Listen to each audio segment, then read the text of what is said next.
বলা হয়ে থাকে প্রযুক্তিতে জাপান পৃথিবীর চেয়ে অন্তত 50 বছর এগিয়ে। সম্প্রতি দেশটি এমন এক প্রযুক্তি দেখিয়েছে যা শুনলে অবাক হতেই হয়।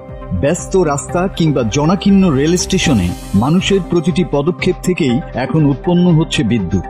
এই অভিনব প্রযুক্তির নাম পাইজো ইলেকট্রিক টাইলস। হাঁটার সময় টাইলসের উপর চাপ পড়লেই তা যান্ত্রিক শক্তিকে বিদ্যুতে রূপান্তরিত করে। উৎপন্ন শক্তি জমা রাখা যায় পরবর্তী ব্যবহারের জন্য। বিশ্বের অন্যতম ঘনবসতিপূর্ণ দেশ জাপান। রাজধানী টোকিওর সিনজুকু রেল স্টেশনে প্রতিদিন চলাফেরা করেন প্রায় 38 লাখ মানুষ। সেই জনস্রোতের প্রতিটি পদক্ষেপকেই কাজে লাগাচ্ছে জাপান। এই উদ্যোগ শুরু হয়েছিল 2008 সালে। পাইজো ইলেকট্রিক প্রযুক্তির ধারণা অবশ্য একেবারে নতুন নয়। 19 শতকের শেষ দিকে কিউরি ভাইরা প্রথম লক্ষ্য করেছিলেন কোয়ার্টজ বা আখের মতো উপাদানে চাপ পড়লে বিদ্যুৎ তৈরি হয়। রান্নাঘরের গ্যাস লাইটার থেকে শুরু করে হাতঘড়ি পর্যন্ত সবখানেই এই প্রযুক্তির ব্যবহার রয়েছে।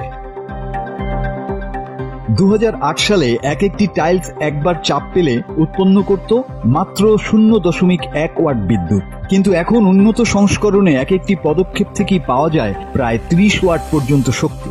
একা একজনের পা ফেলার মতো সামান্য শক্তি তৈরি হয়, তবে লাখো মানুষের একসঙ্গে হাঁটায় তার রূপ নেয় বড় বিদ্যুৎ উৎপাদনে। তবে সমস্যাও আছে। প্রথমত, টাইলসগুলোর দাম অনেক বেশি। এক একটির দাম $50 থেকে $100 পর্যন্ত। বিশাল এলাকা জুড়ে বসাতে গেলে খরচ দাঁড়ায় বিপুল অঙ্কে। দ্বিতীয়ত, বিদ্যুৎ উৎপাদনের পরিমাণ সোলার প্যানেল বা অন্য নবায়নযোগ্য শক্তির উৎসের তুলনায় কম। তবুও গবেষকরা আশা করছেন দাম কমানো আর বেশি কার্যকর টাইলস তৈরি করা গেলে ভবিষ্যতে এই প্রযুক্তি হয়ে উঠবে বিশ্বের অন্যতম বিদ্যুৎ উৎপাদক শক্তি।